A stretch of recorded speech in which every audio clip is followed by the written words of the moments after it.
আইপিএলের মাঝপথে এই কলকাতা নাইট রাইডার্সদের ফ্যানদের জন্য সব থেকে বড় সুখবর, যেখানে কলকাতা নাইট রাইডার্সের ফ্যানরা অবশ্যই চাইছেন কিভাবে কলকাতা নাইট রাইডার্স এখন কাম ব্যাক করবে। তো অবশ্যই welcome back home Abhishek Nair and Kolkata night Riders দিল অফিসিয়ালি সুখবর, যেখানে আবারও অভিষেক নায়ারকে কলকাতা নাইট রাইডার্স দলে ফেরালো।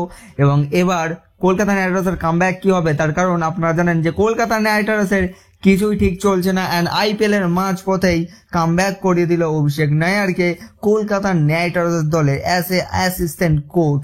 তাহলে কি ডিজে ব্রাভো বাদ যাবে? মেবি ডিজে ব্রাভো বাদ যাবে না, তাহলে কিন্তু এখানে অফিসিয়ালি যখন কাম ব্যাক হয়ে গেছে এবং কলকাতা নাইট রাইডার্সের প্লেয়ারদের মধ্যেও একটা কাম ব্যাক চায়, অ্যান্ড অভিষেক নায়ার অবশ্যই গৌতম গম্ভীরের লজেই ছিল, মেবি এবার কলকাতা নাইট রাইডার্সেরও কাম ব্যাক হবে। তো অবশ্যই আপনাদের মতামত কি বলছে নিচে কমেন্টে জানান। ভিডিও ভালো লাগলে লাইক শেয়ার সাথে সাবস্ক্রাইব করে আমাদের চ্যানেলের সাথে জুড়ে থাকবেন এরকম ধরনের ভিডিও সবার আগে পাওয়ার জন্য, অর্থাৎ আপডেট তো সবার আগে আমাদের চ্যানেলে দেওয়া হয়।